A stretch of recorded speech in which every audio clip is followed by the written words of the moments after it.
In light of current circumstances, dialogue between Muslims, people of the book, and diverse civilizations has become an urgent necessity if we wish to spare the world from perils with dire consequences.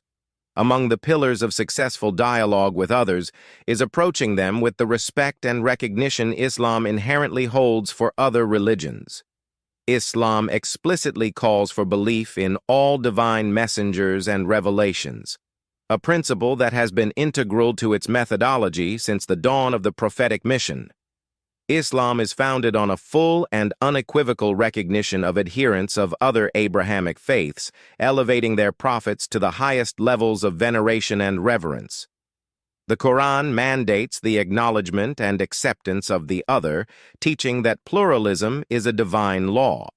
Its verses, scattered like illuminating light, urge Muslims to embrace others regardless of their beliefs.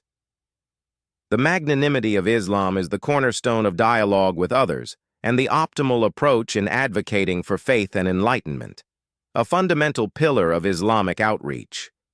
The Quran emphasizes the principle of moderation, wasatiyya, upon which the religion is built, a balance and equilibrium.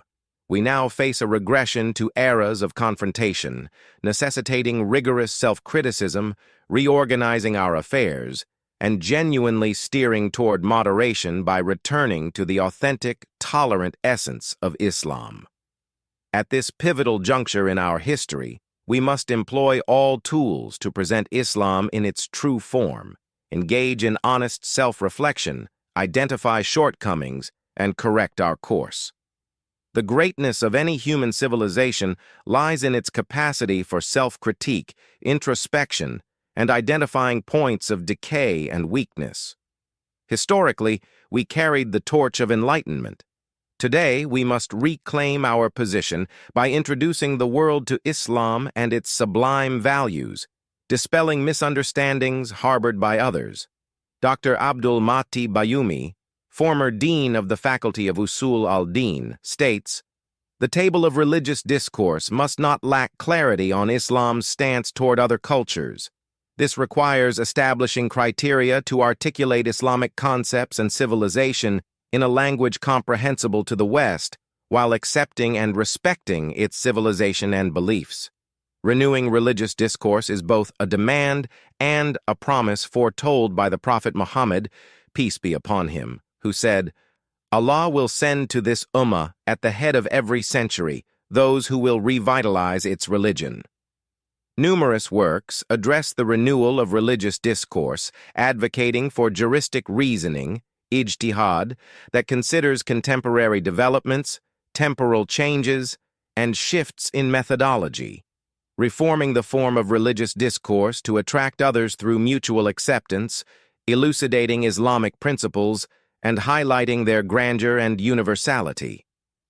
Yet, regrettably, the outcomes of dialogues and conference recommendations often reflect mere diplomatic gestures, religious diplomacy, where what is said in conference halls starkly contrasts with what is preached from pulpits. Each pulpit promotes its own agenda at the expense of divine truths and objectives. Some preachers erroneously believe their faith cannot stand unless they consign others to hellfire. We acknowledge that people of the book often reject recognition of Islam, marginalizing it as a peripheral, man-made religion or culture, and disparage it, a result of misunderstanding, ill intent, narrow-mindedness, and bigotry. This compels us to intensify dialogue, not reduce it, and to enhance engagement with other faiths. We must remain God-conscious in our dealings with others, even if they are not so toward us, dispelling fears and anxieties from troubled souls, seeking certainty in a world that shatters all under false slogans, turning God's blessings into curses and faith into a persecution haunting all, plunging them into the furnace of conflict in religion's name. Consider Surah Ibrahim, verse, "Have you not considered those who exchanged the favor of Allah for disbelief and settled their people in the home of ruin?"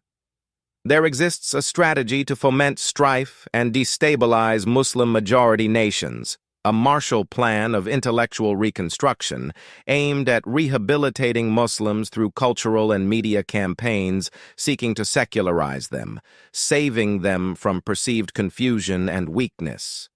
How? By attributing every flaw to Islam, distorting its truths, and labeling its followers as bigoted, extremist, and terroristic.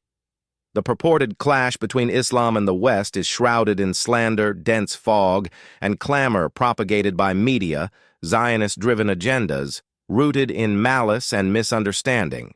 To curb this fabricated intellectual, cultural, and religious conflict with the West and its media, and to counter pressures and attacks aimed at erasing our identity and markers, we must steadfastly cling to religious constants. Only through this can we purify the ideological atmosphere and confront the falsehoods besieging us. Placing dialogue on the table of scholarly research, through studies grounded in mutual understanding and acceptance, is essential to reach decisive and fruitful outcomes. Scientific integrity demands that all parties substantiate their own viewpoints, as well as those of others. This is critical to uproot the erroneous religious teachings embedded within faith traditions and to build bridges of mutual understanding. If Islam were presented in an elegant, appealing, and engaging manner through modern methods of discourse, none would reject it. Wisdom and benevolent counsel must define our approach to advocacy, ensuring mutual recognition. For dialogue to succeed, we must also courageously engage in self-critique, analysis, and reevaluation of how religious discourse is framed for the other.